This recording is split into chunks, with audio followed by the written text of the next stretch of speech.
तर ही केस जी आहे ती अत्यंत घृणास्पद आणि अतिशय छोट्या एका मुलीवरती तिच्या भोळेपणाचा फायदा घेऊन तिच्यावरती बलात्कार आणि खून अशा पद्धतीने घडलेला आहे आणि त्याच्यात तो आरोपी दोषी आहे असं न्यायालयाने स्पष्ट केलेलं आहे।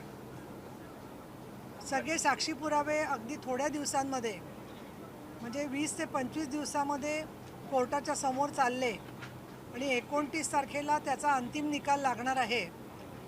न्यायालय सुप्रीम असतं, ज्ञानी असतं, कायद्यामधून कशा पद्धतीने पुरावे समोर आलेले आहेत हे कायदा ठरवून मग न्यायाधीश सन्माननीय महोदय हे त्यातली शिक्षा देत असतात। परंतु मी ते नम्रपणाने सांगू इच्छिते की याच्या पूर्वीच्या घटनांच्यामध्ये मग कोपर्डीची घटना असेल किंवा अन्य ठिकाणी नव्या मुंबईमध्ये झालेल्या बलात्काराच्या घटना असतील, ज्या वेळेला बलात्कार आणि खून दोन्ही झालेला असतो त्याच्यामध्ये फाशीची शिक्षा ही दिलीच जाते। असं आत्तापर्यंत 2014 नंतर जो बलात्कार विरोधी कायद्यात बदल झालेला आहे त्याचबरोबर BNSच्या नुसार देखील हे स्पष्ट होतं। दुसरा महत्त्वाचा मुद्दा असा आहे, माझी माननीय न्यायालयाला विनंती आहे आणि याच न्यायालयाला नसेल इतरसुद्धा न्यायालयांना की वृद्ध लोकांनी मुलींची छेडछाड काढायची घटना स्वारगेटपाशी पुण्यात 8-10 दिवसापूर्वीच झाली होती। कल्याणमध्ये 2 घटना वृद्धांनी मुलींना बलात्कार केल्याच्या घटना झालेल्या आहेत। कालच जी कल्याणला घटना घडली तर टोमॅटो खायला देतो असं सांगून त्या मुलीवरती अत्याचार केलेला आहे।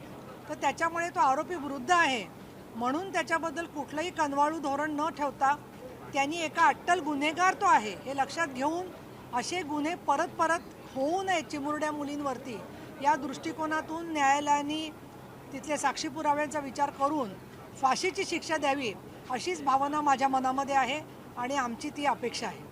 कुटुंब कोणीही त्याच्या सोबत आलेलं नाही, ज्या प्रकारे त्याला पण विचारलं न्यायाधीशांनी सुद्धा निरुत्तर होता, काही बोललं नाही। मुळामध्ये त्याच्या कुटुंबाने त्याला बेदखल केलेलं होतं, तो कुटुंबाबरोबर राहतच नव्हता।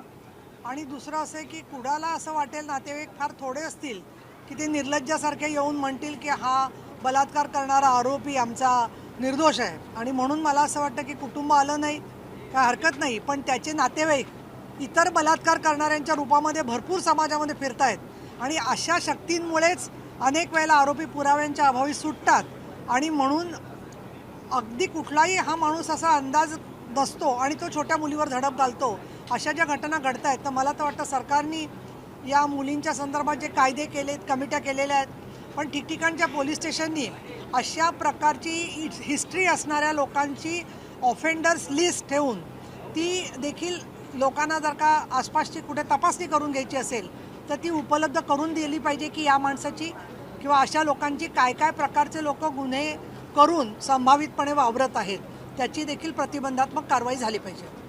संभाजीनगरमध्ये एका चाइल्ड केअरमध्ये तिथं देखील लहान मुलांनी एकमेकांना मारहाण केल्याचं म्हणजे खरं तर व्हिडिओ खूप गंभीर आहे। या सगळ्या संदर्भात देखील काही महत्त्वाचे निर्देश तुम्ही देणार आहात का? कारण अशा घटना लहान मुलांमध्ये वाढतं अग्रेशन हा देखील खूप महत्त्वाचा मुद्दा येत्या काळात दिसतोय। एक आहे की पाळणा घरांच्यासाठी एक आचारसंहिता असावी अशा प्रकारची भूमिका मी स्वतः सभागृहात पूर्वी आमदार म्हणून काम करत असताना घेतली होती आणि त्यावेळेला नव्या मुंबईच्या आयुक्तांच्या मदतीने तशी आचारसंहिता करण्यात पण आलेली आहे।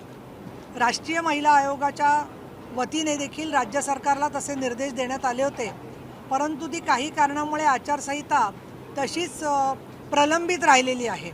आता ज्यावेळेला बदलापूरची दुसरी घटना घडली त्याच्यामध्ये प्रायमरी शाळेत जाणाऱ्या मुलांसाठी सुद्धा ही आचारसंहिता लागू आहे, परंतु शिशु वर्ग म्हणजे जे 3 वर्षाच्या आतली बालकं आहेत ते महिला बाल विकासच्या तर्फे त्यांच्या आधिपत्याखालचे ते पाळणाघरं असतात आणि म्हणून त्यांची याच्यामध्ये जबाबदारी येते की त्यांनी या संदर्भामध्ये पुरेसे लक्ष ठेवणारे लोक केअरटेकर्स तिथे ठेवले पाहिजेत, ते प्रशिक्षित पाहिजेत।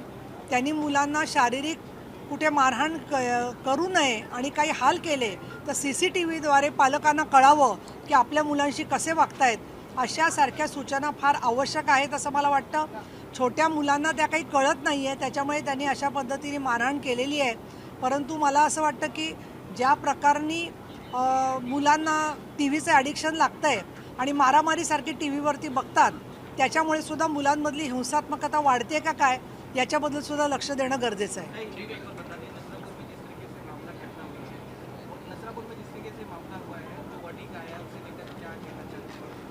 एक तो राज्य सरकार ने बहुत ही गंभीरता से ये केस को लिया है, लेकिन हमेशा राज्य सरकार गंभीर ही रहा है, लेकिन कभी कभी न्यायालय में उसमें बहुत बार सबूत लाना, फिर गवाहों की जो कहना है वो सामने लाना, सरकारी वकील का अपॉइंटमेंट होना, ऐसे मुद्दों पर डिले हो जाता है.